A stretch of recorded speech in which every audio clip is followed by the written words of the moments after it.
não parar, não precipitar e não retroceder. Então dizer para esse cara, sabe quando nós vamos parar? Nunca. Nunca na sua porca vida. Né?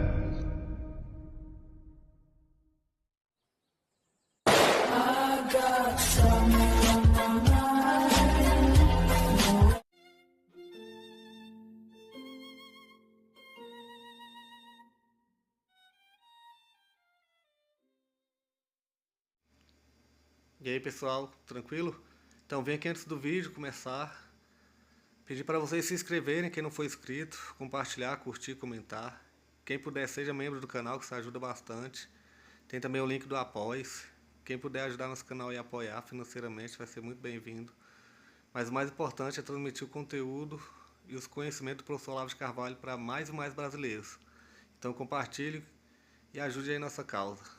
Muito obrigado a todos os membros, apoiadores do canal. Fico muito feliz. Tenho certeza que a gente está no caminho certo. Então fiquem com o vídeo e até mais. Valeu! René Guénon é sem dúvida um dos temas mais importantes do século XX, por um motivo muito simples.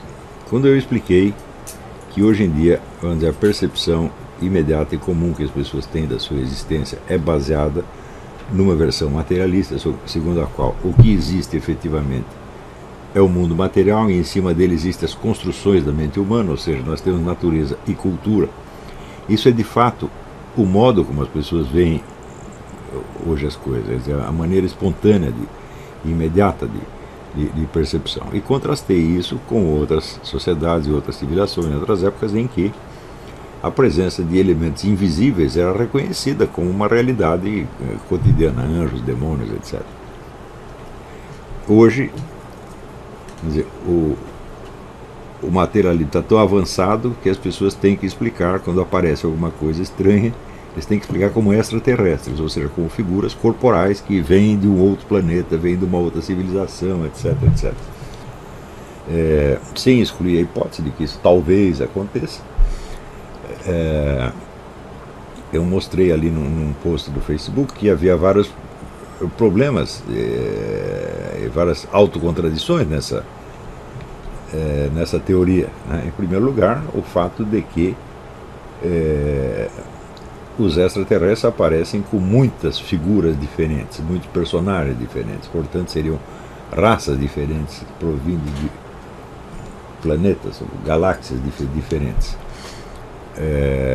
O que seria então uma coincidência formidável de que planetas, civilizações colocadas em planetas tão distantes uns dos outros, alguns milhões de anos-luz, tivessem ao mesmo tempo a ideia de vir visitar o planeta Terra, né?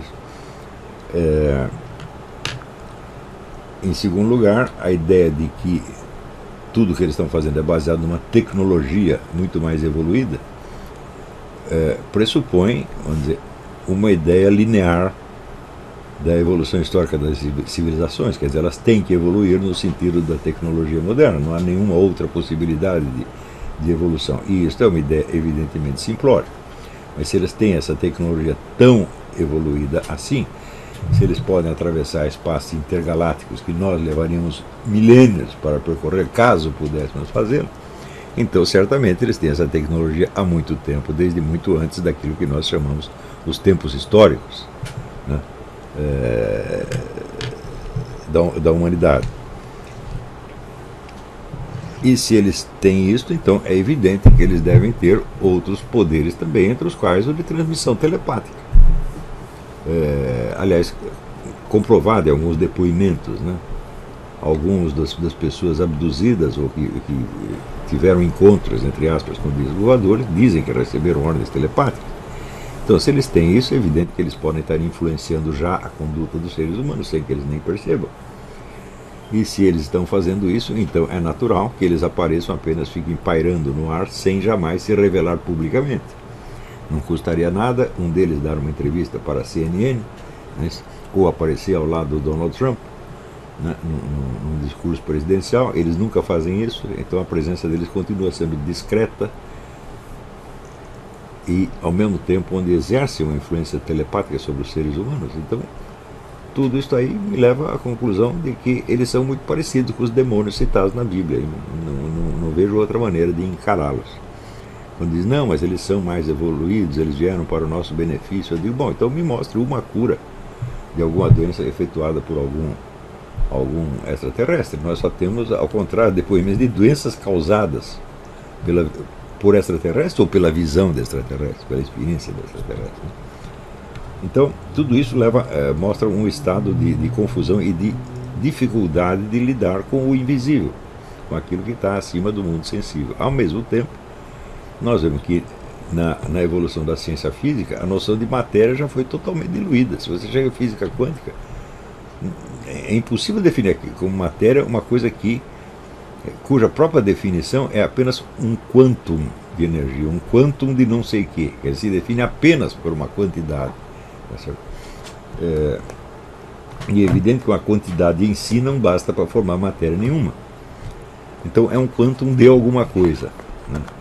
O Wolfgang Schmidt diz que a física quântica em teoria se refere àquilo que Santo Tomás de Aquino chamava de matéria secunda, quer dizer, já não é a matéria-prima, que é totalmente desprovida de quaisquer propriedades em si mesmo, tá certo? Então existe um segundo tipo de matéria que já tem alguma propriedade, pelo menos quantitativa. Bom, pode ser, pode não ser. Mas o fato é que nenhum esforço sério se fez para contestar não o materialismo enquanto teoria, mas a percepção materialista do mundo. As pessoas que, por exemplo, imaginam que são cristãs, ou que são budistas, ou que são continuam no seu dia a dia tendo exatamente o mesmo tipo de vivência. Quer dizer, elas esperam que tudo que apareça na sua frente seja de ordem material. E o invisível está excluído.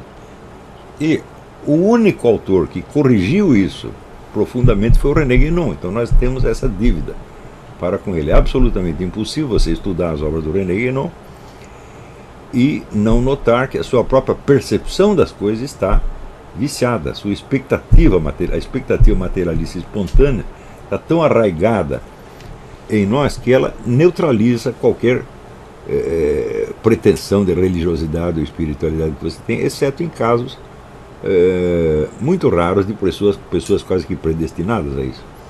Então, a reintrodução de uma concepção na qual o invisível predomina sobre o visível, o latente predomina sobre o patente, que depois que você estudou, você vê que é a coisa mais óbvia do mundo, né? Quer dizer, aquilo que se manifesta fisicamente está na fase última do seu desenvolvimento. Tudo que começa invisível ou secreto, latente, etc. Isso é assim até na gestação humana. Né? Então, o predomínio do invisível sobre o visível, do latente sobre o patente, quer dizer, é um princípio civilizacional básico que foi totalmente perdido nos últimos séculos. Né? E o único pensador, ou autor, ou como queira chamar, que fez algo contra isso foi o René Guénon. Então, ele só com isso ele já representa um desafio temível a toda a civilização moderna. Daí o caráter paradoxal das reações a ele, como do Mircea Eliade, por exemplo. Não, você tem que ler todo o René Guénon, mas jamais o cite. Tá certo?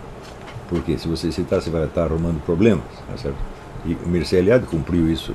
A obra inteira dele deve, sei lá, 90% ao René Guénon, e ele jamais cita. Né?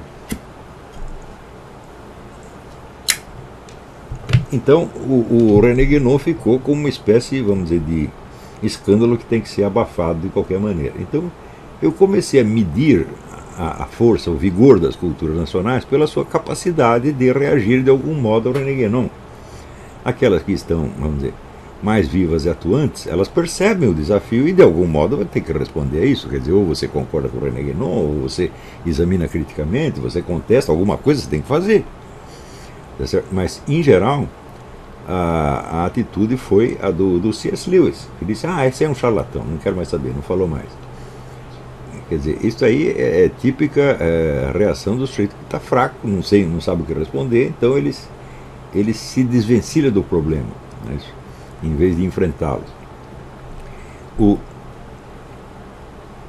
Na cultura francesa você já vê um pouco mais de reação, pelo menos surgindo discípulos do René Guénon, em grande quantidade, e pessoas altamente capacitadas apareceram, sobretudo ali na França, apareceu na Inglaterra também, na Bélgica, na Suíça, certo?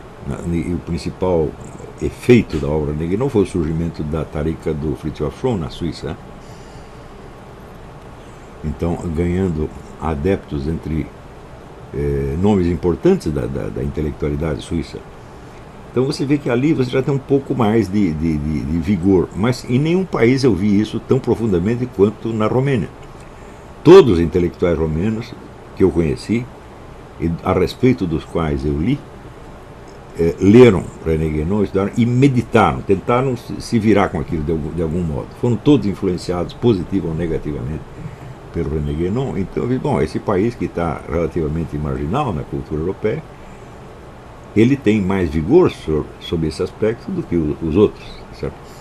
Então, tudo isso nós temos que reconhecer. Segunda coisa que nós temos que reconhecer, e que eu enfatizei num artigo que saiu, não sei se na revista Verbo ou qualquer, chama-se Arte Sacra e Estupidez Profana. Não, saiu na falecida revista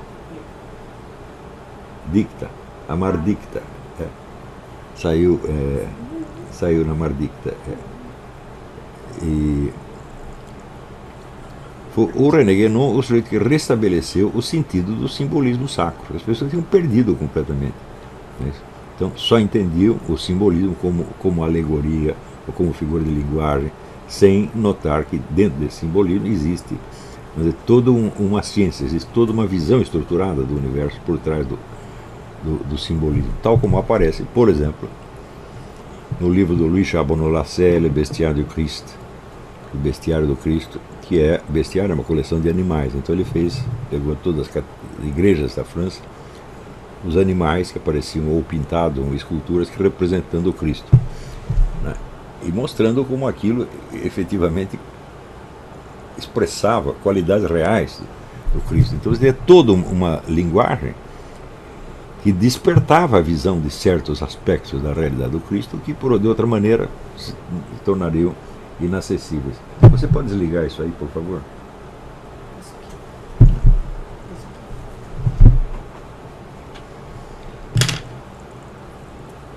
Então, esta reconquista do simbolismo e, portanto, a mera compreensão da possibilidade da arte sacra de outras épocas, isto foi trazido de volta inteiramente pelo René Guénon. Ninguém contribuiu para isso. Quando você vê outros autores escrevendo sobre isso, como por exemplo o famoso Campbell, parecem crianças. A compreensão que tem assim, é meramente folclórica, por assim dizer. Então, tudo isso devemos ao René Guénon. Devemos também a ideia de uma doutrina metafísica mais ou menos uniforme, que atravessa as várias épocas das civilizações, praticamente sem alterações. Isso que é uma coisa sem a qual a própria história do pensamento humano se torna uma coisa invertebrada. Ele mostrou que tem uma coluna, uma espinha dorsal. Tá certo? Tudo isso é a nossa dívida com René Guénon. Porém, a obra dele traz mais problemas do que soluções.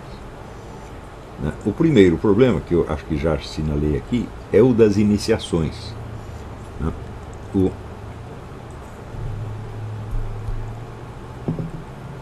Onde, na verdade, se você acredita no René Guénon, tudo que você está lendo ali, você vai ver que o cristianismo esotérico, que representaria, vamos dizer, o núcleo do cristianismo, em face do qual a religião popularmente conhecida como cristianismo é apenas a parte exotérica, tá certo? Ou externa, teria se conservado secreta durante 1.700 anos e sobrevivido praticamente só na maçonaria.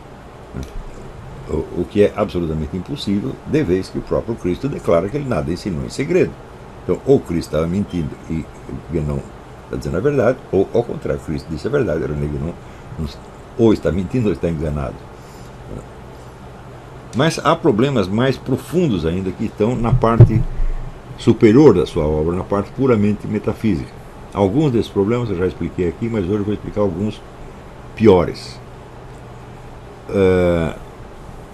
O René Guénon descreve o processo iniciático como o da transfiguração de um ser humano no absoluto ou Brahman.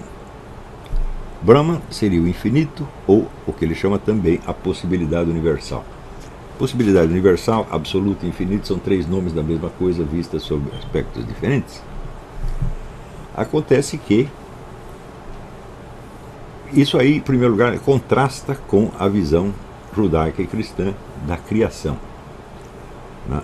Na perspectiva do René Guénon não existe criação nenhuma, existe um negócio chamado manifestação, ou seja, uma espécie de exteriorização do absoluto em formas temporais e contingentes que depois são reabsorvidas nele. Bom, até aí tudo bem, porque na própria Bíblia você vê que a criação será destruída um dia, substituída por um novo céu e uma nova terra, como diz ali na Bíblia. Acontece que eu uso muito a noção de possibilidade universal e o pessoal muitas vezes acredita que eu estou usando no sentido guénoniano, mas eu vou mostrar a diferença. Segundo René Guénon, a possibilidade universal ou infinita é aquilo que não tem limitações nem determinações de espécie alguma. Então, evidentemente, é a total e infinita indeterminação. Ora, a total e infinita indeterminação corresponderia à total impossibilidade de agir. Porque como é que o absolutamente indeterminado pode se determinar em qualquer sentido?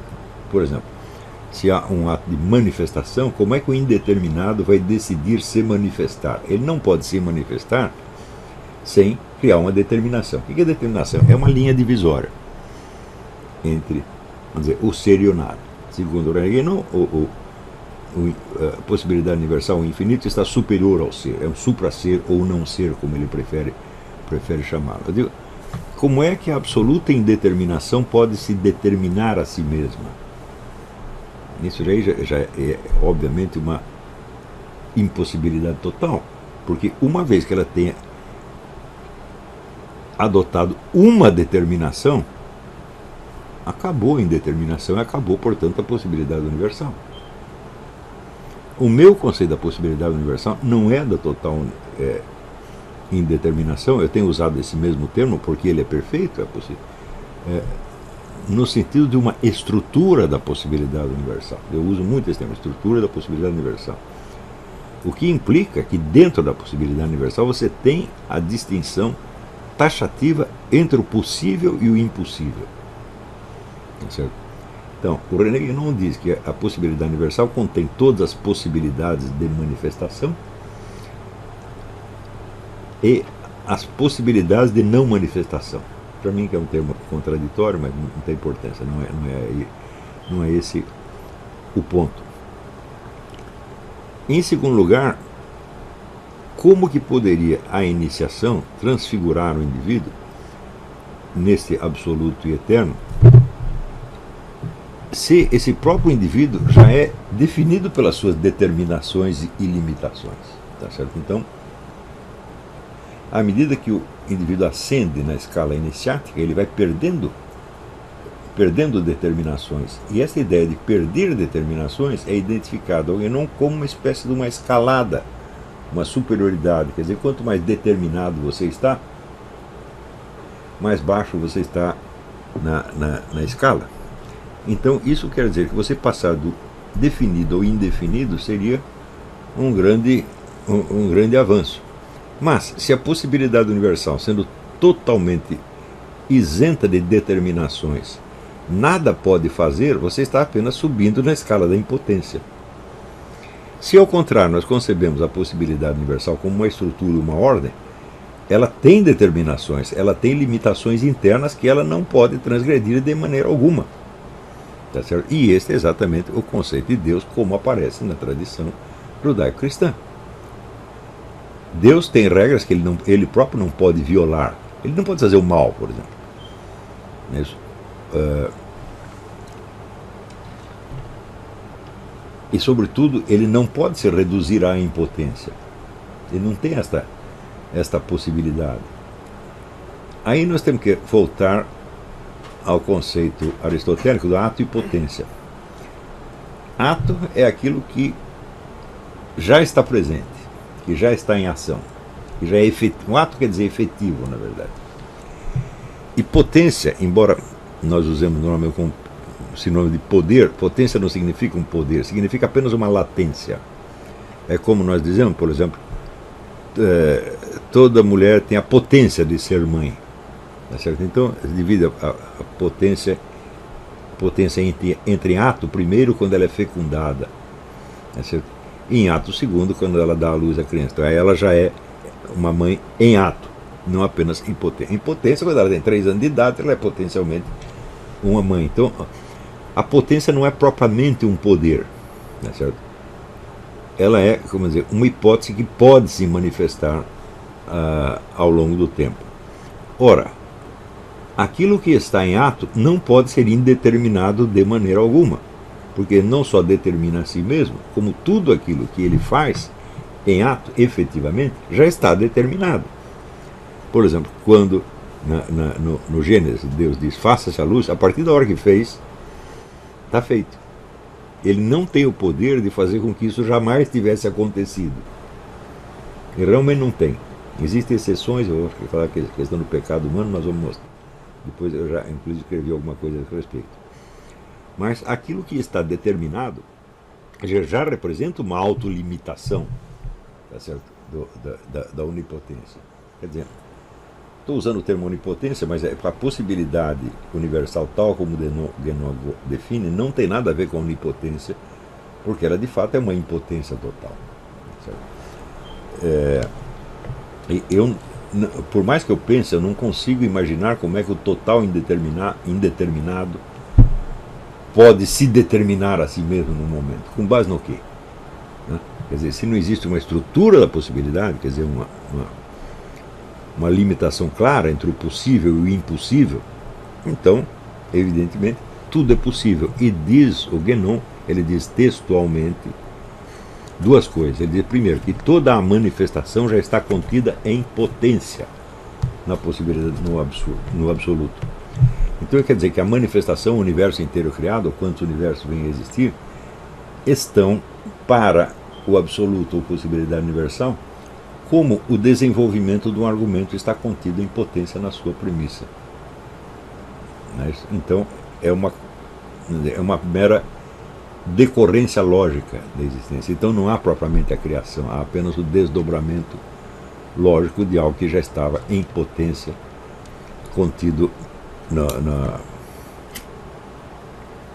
absoluto. Mas se tudo está contido no absoluto, então nós temos que perguntar por que esta manifestação e não aquela. E segundo, se todas as possibilidades, segundo Guénon, todos os possíveis serão realizados de algum modo, tá certo? Então serão realizados possíveis opostos ou contraditórios. Tá certo? Então, aí nós vemos que não apenas a possibilidade universal é totalmente indeterminada, mas o mundo da manifestação também é totalmente indeterminado, porque tudo, rigorosamente, pode acontecer ou desacontecer. Então, esse conceito, vamos dizer, é muito diferente do conceito cristão e judaico da onipotência,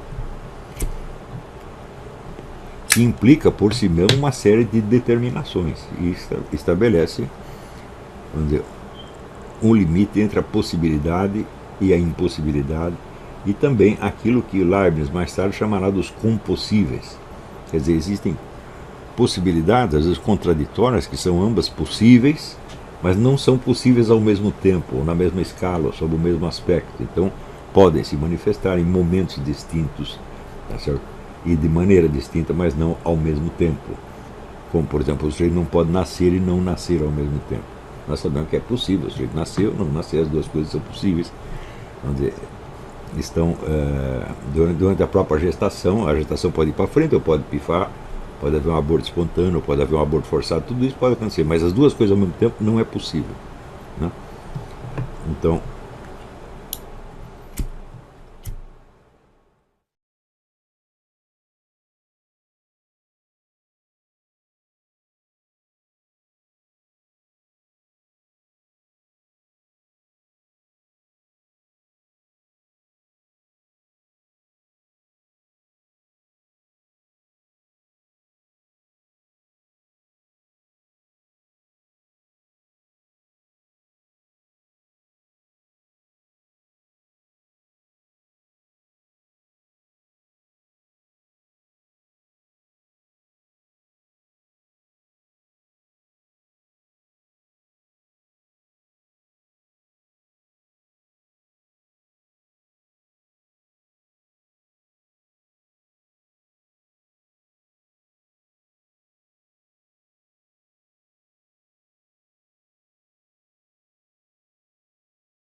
Chegamos a mais um final de uma aula, de um vídeo.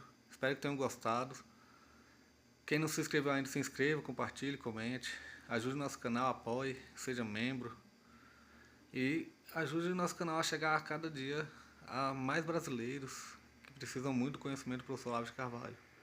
Então é isso aí, fique com Deus, até o próximo. Valeu! Então é isso aí, pessoal. Que é o nosso canal. Que são alguns livros que eu já li. A maioria foi doação, mas alguns eu adquiri, professor Olavo de Carvalho. Alguns livros se perderam aí que eu emprestei. Professor Alexandre Costa. A Bíblia Sagrada. 10 lições sobre Karl Marx. Indico a não ler esse livro, que é muito ruim mesmo. Alguns pensadores aqui que realmente, como o professor Olavo de Carvalho disse, não são pensadores. Valeu, tamo junto aí. Apoie nosso canal, seja membro.